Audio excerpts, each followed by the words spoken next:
Halo semuanya, welcome back to my YouTube channel. Bersama saya Ali Gafri Degan Romeda dan saya manusia biasa. Kali ini saya akan membawakan sebuah tutorial menggunakan software, yaitu bernama software ANSYS. Apa itu software ANSYS? Software ANSYS merupakan software berbasis finite element yang pada penggunaannya mencakup simulasi struktur, panas, dinamika fluida, akustik, dan elektromagnetik. Pada tutorial kali ini, saya akan membawakan tutorial dasar pada software ANSYS, yaitu jembatan trust. Untuk selanjutnya, kita lihat tutorialnya. Masuk step yang pertama, yaitu buka ANSYS Workbench. Double klik.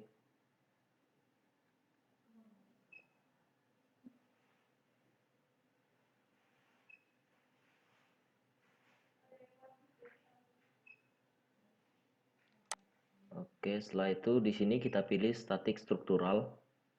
Double klik.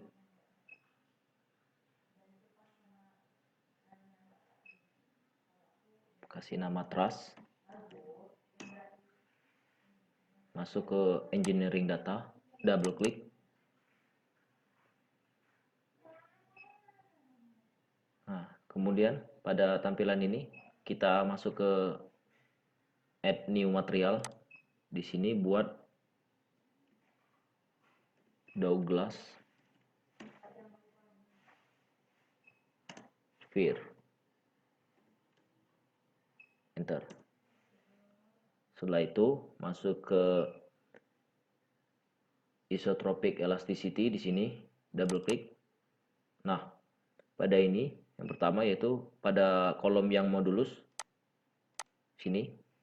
Nah, masukkan 1,31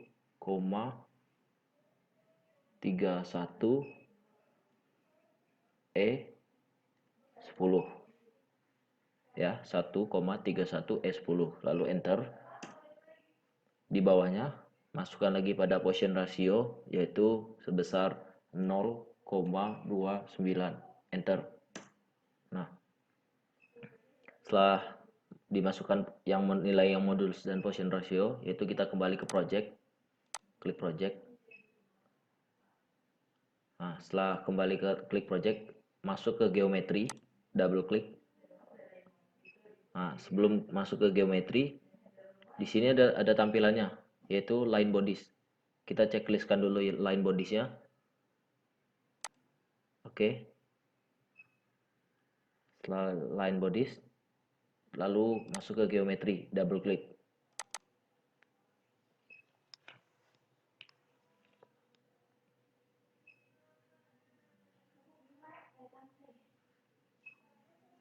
Nah, pada tampilan ini, sebelum kita membuat sketsa yang kita inginkan, yaitu pilihlah sketching pertama. Masuk ke setting.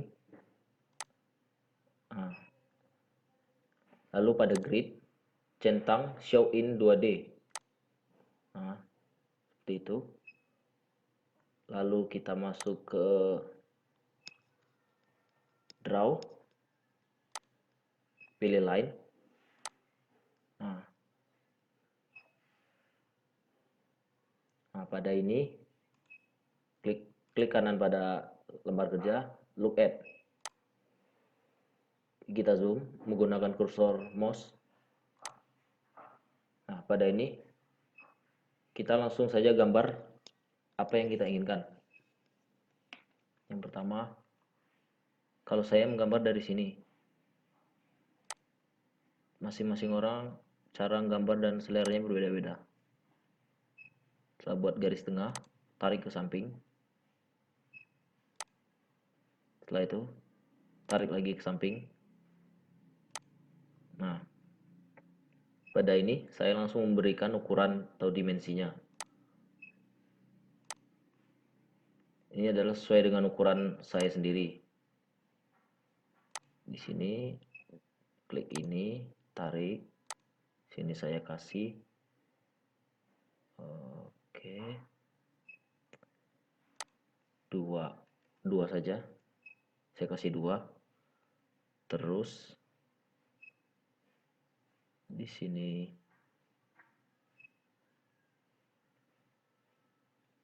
kita klik lagi di dimensi. sini, ini. Oh ya, karena belum ada, jadi kita tambah dulu garis lainnya di sini, ke sini, kemudian dari sini ke sini. Nah, bisa di zoom, masuk ke dimension, sini, tarik dimensinya. Sini saya buat 2,5. Sorry, di dimensi V1 yang pertama saya ganti dari 2 meter jadi 2,5. Oke. Terus yang ini juga saya kasih dimensinya 2,5 meter. Oke, setelah gambarnya sudah seperti ini, kita buat lagi gambar selanjutnya,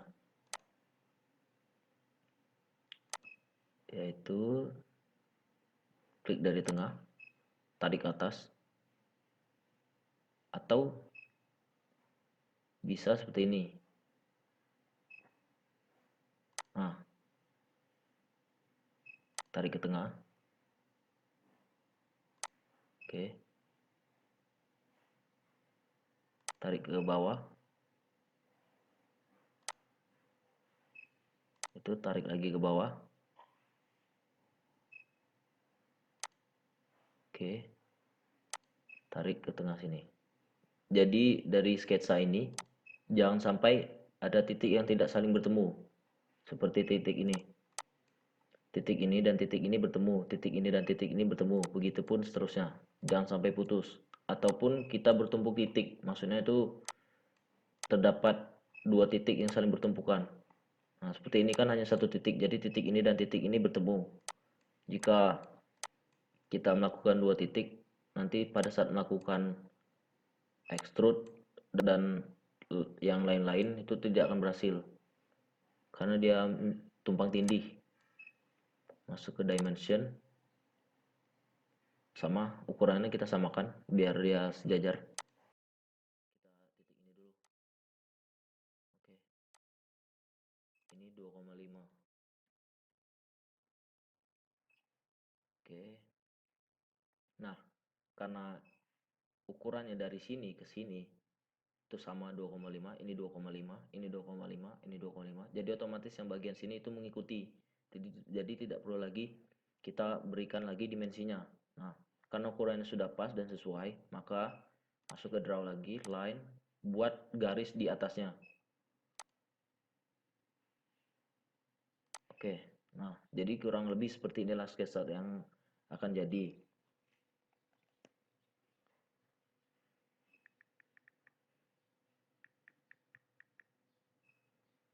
Baiklah, masuki ke langkah selanjutnya. Nah, karena ini sudah gambarnya sudah jadi seperti ini. Nah, inilah dimensi hasil dari sketsa ini. Saya menggunakan 2,5 meter. Nah, inilah hasilnya. Walaupun dimensinya hanya 4, tapi gambarnya sama, sejajar, ukurannya sama. Oke. Yaitu kita masuk ke menu konsep. Konsep di sini. Oke. Setelah masuk ke konsep, pilih line from sketching. Nah,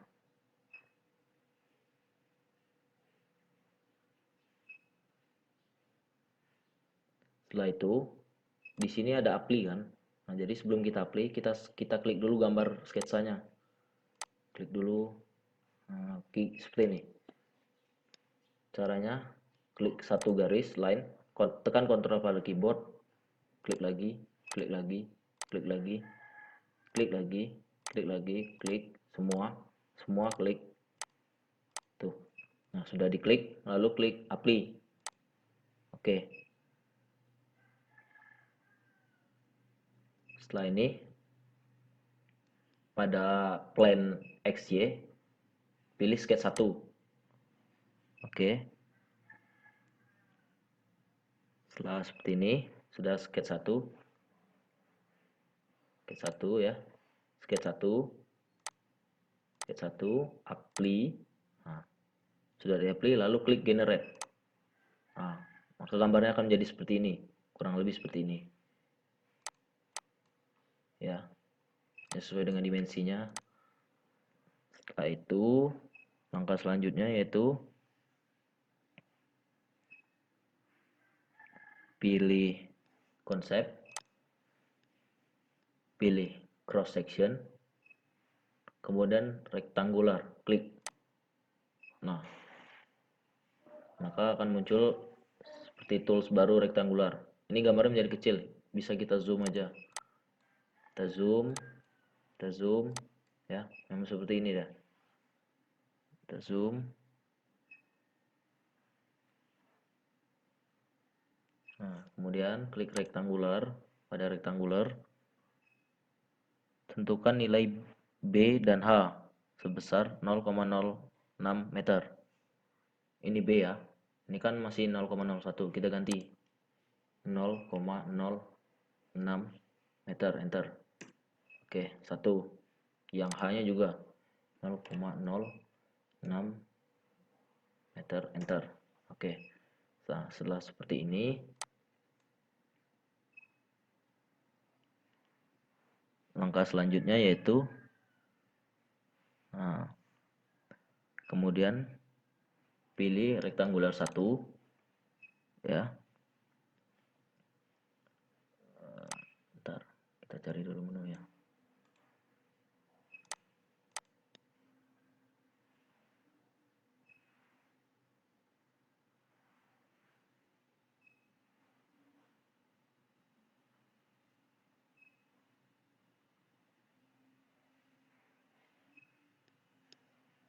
Satu. Setelah ini kita klik ini aja, satu part satu body. Line body. Nah, gambarnya akan menjadi kuning seperti ini. Setelah menjadi kuning seperti ini, pada cross section yang ada kuning ini kita klik. Nah, klik, itu ubah menjadi rect 1. Nah, dia akan berubah seperti itu gambarnya. Kemudian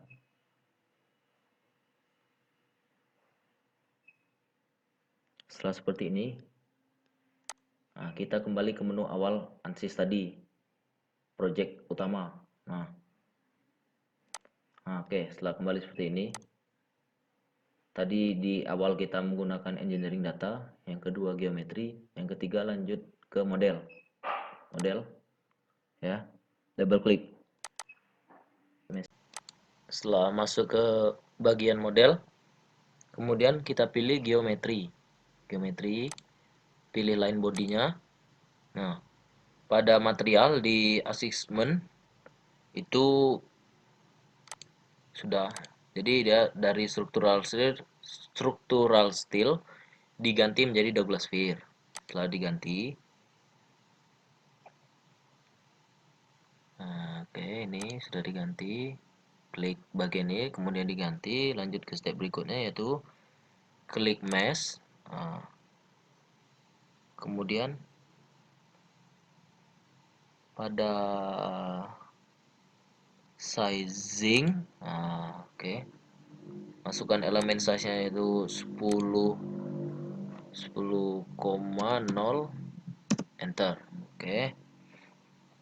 Setelah itu masuk ke step berikutnya yaitu ke static struktural A5, klik kanan, insert, kemudian pilih fixed support. Oke, fixed support. Ini di delete dulu, saya sudah fixed support sebelumnya. Fixed support. Kemudian lanjut ke step berikutnya. Pada fixed support, oke, klik bagian batangnya yang di ujung ini. Nah, bisa dilihat ya, klik bagian batang ujung ini. Kemudian pada geometri, klik apply, oke. Maka dia menjadi dua vertices. Oke, dua vertices. Jadi dia dua titik, titik ini dan titik ini. Dan pada statik struktural A5, insert, setelah itu pilih force. Ya. Nah, kemudian pada define by ini itu dari vektor diganti menjadi komponen. Nah, setelah menjadi komponen,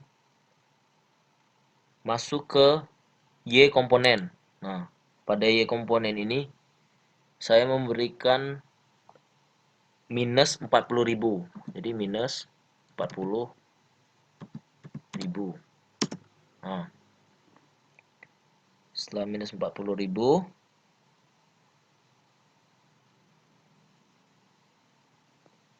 kemudian masuk ke sini ke geometri lalu apply.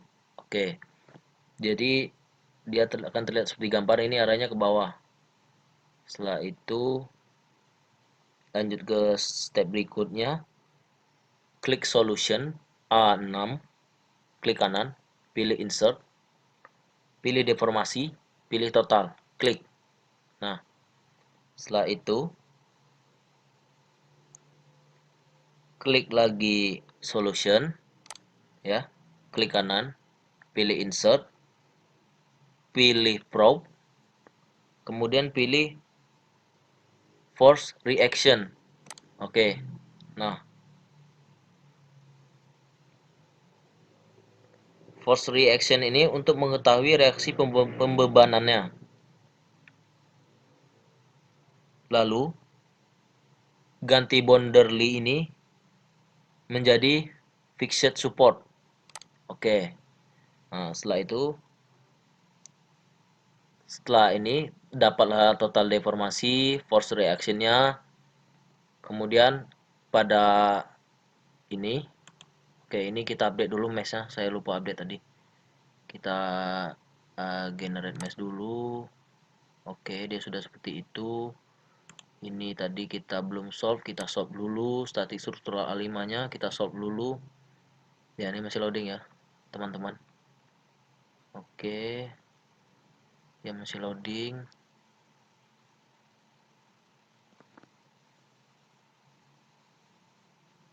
Iya, dia masih loading. Nah, ini adalah total. Maka sebenarnya dari statik struktural ini ketika kita solve atau generate, dia otomatis pada solution A6 ini akan mengikuti. Jadi kalau misalnya di sini di solution A6 ini kita update atau generate atau solve seperti itu, sama yang lainnya juga akan mengikuti. Nah, setelah ini kita tadi sudah mendapatkan total deformasi, force reaction-nya, ini hasil dari total deformasinya. Nah, seperti ini kira-kira teman-teman. Kita besarkan lagi ini, kita, nah, seperti itu dia kira-kira bergeraknya. Ya, ini bisa dilihatnya total deformasinya. Kita lihat ke force reaction-nya. Nah, ini force reaction-nya teman-teman. Nah, dia seperti itu. Jadi thrust pada jembatan ini dia menekan beban dari atas ke bawah ya. Jadi dia bisa bergerak seperti itu. Oke. Oke, baiklah, sekian video tutorial dari saya. Semoga bermanfaat.